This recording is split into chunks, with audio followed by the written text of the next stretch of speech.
अध्यक्ष महोदय, आपने मुझे बोलने का इजाज़त दिया, मैं आपकी आभारी हूँ। भारतीय राष्ट्रीय कांग्रेस की तरफ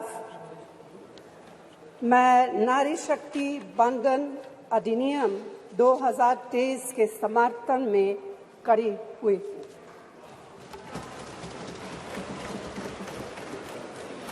धुएं से भरी हुई रसोई से लेकर रोशनी से जगमगाती हुई स्टेडियम तक भारत की स्त्री का सफर बहुत लंबा है, लेकिन आखिरकार उसने मंजिल को छू लिया है। उसने जन्म दिया, उसने परिवार चलाया, उसने पुरुषों के बीच तेज दौड़ लगाई और असीम धीरज के साथ अक्सर खुद को हारते हुए लेकिन आखिरी बाजी में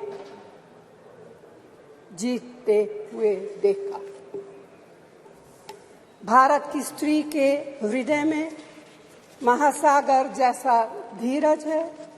उसने खुद के साथ हुई बेईमानी की शिकायत नहीं की और सिर्फ अपने फायदे के बारे में कभी नहीं सोचा।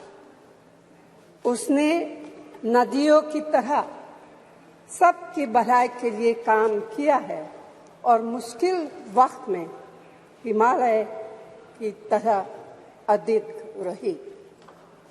स्त्री के धैर्य का अंदाज लगाना नामुमकिन है। वह आराम को नहीं पहचानती और तक जाना भी नहीं जानती। हमारे महान देश की माँ है स्त्री, लेकिन स्त्री ने हमें सिर्फ जन्म ही नहीं दिया है, अपने आंसुओं खून पसीने सींचकर हमें अपने बारे में सोचने लायक, बुद्धिमान और शक्तिशाली भी बनाया है। अध्यक्ष महोदय, स्त्री का मेहनत, स्त्री का गरिमा और स्त्री के त्याग की पहचान करके ही हम लोग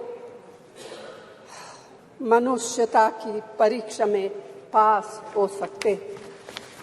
आज़ादी की लड़ाई और नए भारत के निर्माण के हर मोर्चे पर स्त्री पुरुष के साथ कंधे से कंधा मिलाकर लड़ी है।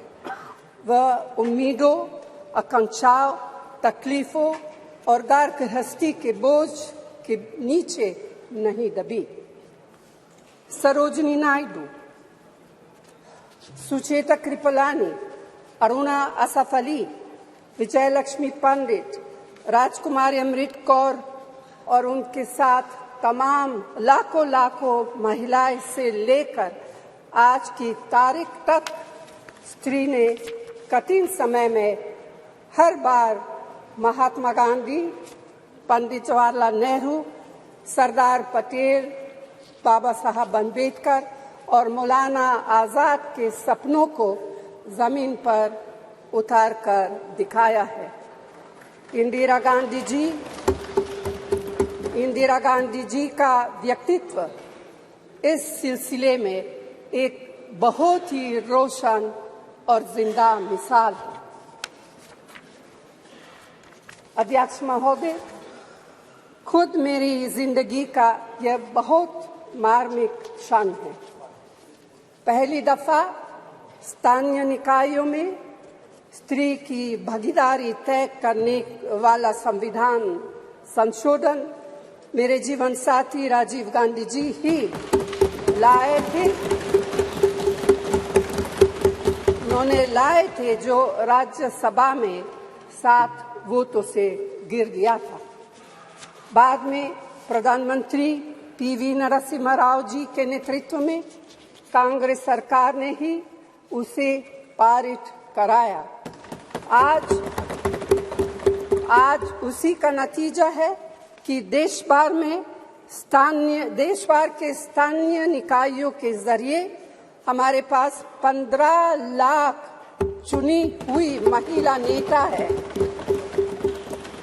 राजीव गांधी जी का सपना अभी तक आधा ही पूरा हुआ है।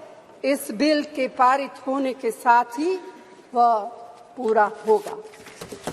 अध्यक्ष महोदय, कांग्रेस पार्टी इस बिल का समर्थन करती है। हमें इस बिल के पास होने से खुशी है, मगर इसके साथ साथ एक चिंता भी है। मैं एक सवाल पूछना चाहती हूँ। पिछले 13 वर्षों से भारतीय स्त्रियां अपनी राजनीतिक जिम्मेदारी का इंतजार कर रही हैं और अब उन्हें कुछ वर्ष और इंतजार करने के लिए कहा जा रहा है। कितने वर्ष? 2 वर्ष, 4 वर्ष, 6 वर्ष, 8 वर्ष? क्या भारत की स्त्रियों के साथ बर्ताव उचित है? भारतीय राष्ट्रीय कांग्रेस की मांग है कि यह बिल फौरन अमल में लाया जाए, लेकिन इसके साथ ही कास्ट सेंसस कराकर शेड्यूल ट्राइब, ओबीसीज की महिलाओं के आरक्षण की व्यवस्था की गई। सरकार को इसे साकार करने के लिए भी जो कदम उठाने की जरूरत है वह उठाने ही चाहिए। अध्यक्ष महोदय, स्त्रियों के योगदान की स्वीकार करने और उसके प्रति आभार व्यक्त करना का यह सबसे उचित समय। इस बिल को लागू करने में और देरी करना भारत की स्त्रियों के साथ घोर नाइंसाफी है। भारतीय राष्ट्रीय कांग्रेस की तरफ से मैं आपके द्वारा सरकार से मांग करती हूं कि नारी शक्ति बंधन अधिनियम 2023 को उसके रास्ते की सारी रुकावटों को दूर करते हुए जल्दी से जल्दी लागू किया जाए। ऐसा करना न सिर्फ जरूरी है बल्कि संभव भी है। धन्यवाद।